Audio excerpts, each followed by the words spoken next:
Jeg er Christian Hammerslag, og jeg er indehaver af Hammers Rydning. Jeg har været i faget i over 10 år. Jeg kom ind i branchen ved et tilfælde.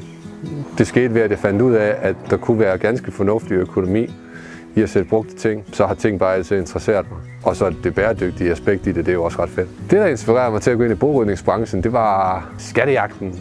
Jamen, så var det med alt det, jeg ikke vidste.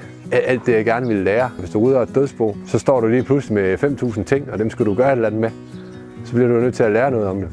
De tjenester, vi tilbyder blandt andet rydning af dødsbo. Det kan være rydning af et flyttebo, rydning af et sommerhus.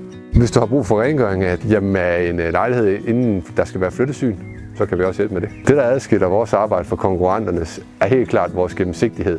Vi ønsker på alle måder at være en gennemskuelig servicepartner, sådan at kunderne ved, hvad de får og hvad det koster. Blandt andet har vi fået udviklet en smart prisberegner.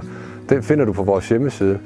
Med den kan du med få klik få et estimat på, hvilken pris en opgave ligger på. En af de mange måder, vi tager hensyn til miljøet på, er ved at sortere alt affald rigtigt. For det første er det godt for vores miljø, og for det andet er vi med til at sikre, at ingen værdifulde ressourcer går tabt under en sortering. Min vision for virksomhedens fremtid er at skalere samtidig med, at vi ikke glemmer det sociale ansvar. Jeg synes, det er vigtigt at inkludere mennesker, som måske er lidt uden for arbejdsmarkedet.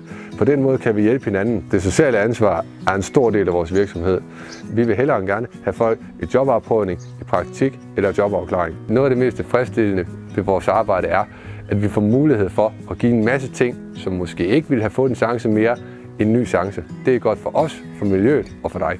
Noget af det, du kan kigge efter, når du skal vælge en til at varetage rydning af dit dødsbo, er, om det føles rigtigt. Hvis ikke det føles rigtigt, så er det nok heller ikke rigtigt. I denne branche findes der mange tvivlsomme leverandører. Derfor kan vi altid anbefale at tjekke sådan noget som Trustpilot eller andre anmeldelser.